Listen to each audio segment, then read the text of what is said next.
So today we're going to talk about basic fretting position on the neck. We're not going to have any exercises this week either. So this is more to provoke thought and help you get you thinking towards how you're going to attack these series of lessons that are coming up. So the first option you've got is the fiddle grip. And the fiddle grip, you put the banjo neck in the web of your hand between your thumb and your hand, more towards the thumb side. So don't grip it kind of like a baseball bat, but get out on it so you can arch up over the board like we talked about last week, and that will allow your fingers to drive perpendicular to the strings, which is really critical. The second grip is the classical guitar grip, and in that grip you use the first joint of your left hand and you put it on the apex of the back of the neck. Like so. I'm going to flip this banjo so you can see on the back there, that joint is running that apex. Now each of these techniques has advantages and disadvantages as I see them. So for the fiddle grip, one of the advantages is that it feels very comfortable at first. I favored it when I was starting because I felt like I was a little closer to the strings, I was a little more accurate, I was just generally more relaxed and more comfortable. So that's a major advantage for most people. I think one of the disadvantages to the fiddle grip is that you end up having more drag on the back of the neck simply because you've got more hand back there running on the back of the neck. So that's something to think about. You can mitigate that with practice. So don't let that discourage you from using the fiddle grip. The fiddle grip is wonderful. A lot of amazing players use the fiddle grip. So you can feel confident that the grip is going to work as long as you practice it correctly with relaxation and all those things we talked about last lesson. The classical guitar grip has some advantages and disadvantages too.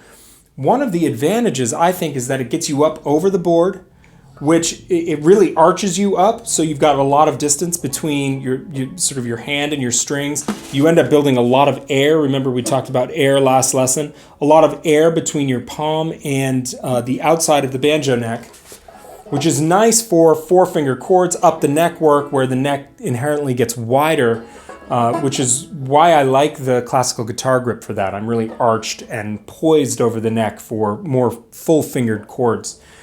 One of the disadvantages, at least for me, when I started using classical guitar grip, I felt like it put me further away from the strings, which made me feel a little shaky in terms of my accuracy and power. But then again, you can mitigate that with practice, and now I feel really comfortable with the classical guitar grip.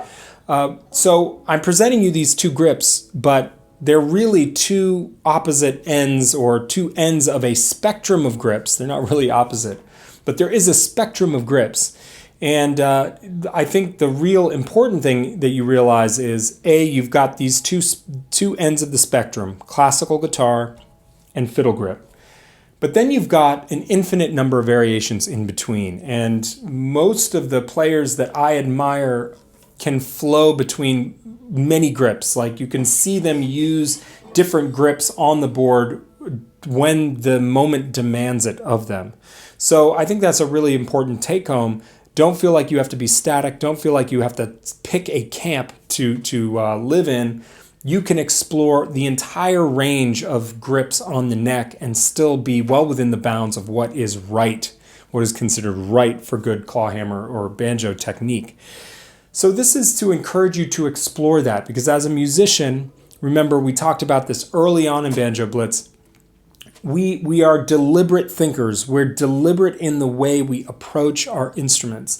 So we don't want to leave anything to chance. We want to flesh out all the details and make sure we understand the topography of how we're approaching the instrument, fully map it out so that we can pick a direction for ourselves and really understand that direction. So for this week, I want you to just spend some time thinking about how you are attacking the banjo with your left hand.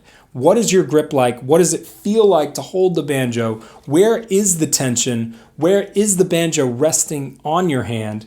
And play with some adjustments and see if you can make yourself more comfortable And also see if you can make yourself less comfortable, because that's also a useful data point for you to have as you're getting to know the instrument or as you're increasing your facility on the instrument. Some other variables to think of, and this is just sort of a bonus at the end of this video, when you are approaching the refinement of your fretting technique and grip, don't discount where your left or fretting arm elbow is in the mix, because that elbow and arm position can have a huge effect on your wrist position and your finger position. For example, if I move my elbow toward the camera to get a little more arch, this is a small movement, I end up arching over the board more, so I get a nicer form with my fretting hand on the fretboard. But I'm also starting, as I move my elbow forward towards the camera, I'm also starting to change that wrist angle, and look at that, how sharp it gets.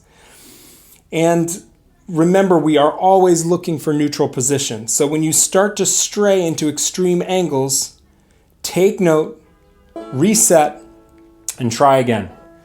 And you can see how much that elbow position plays into where the wrist and fingers end up. So it's just food for thought, really, more than anything else. If you have any questions, contact me, please leave them below, and I will see you next week with actual exercises that you can do with your fretting hand. They're going to be great. And then I've got some fun ideas to how we're going to reintroduce the beast, the big warm-up that we talked about a couple lessons ago. So have a great weekend. Have a great week. I will see you next Friday.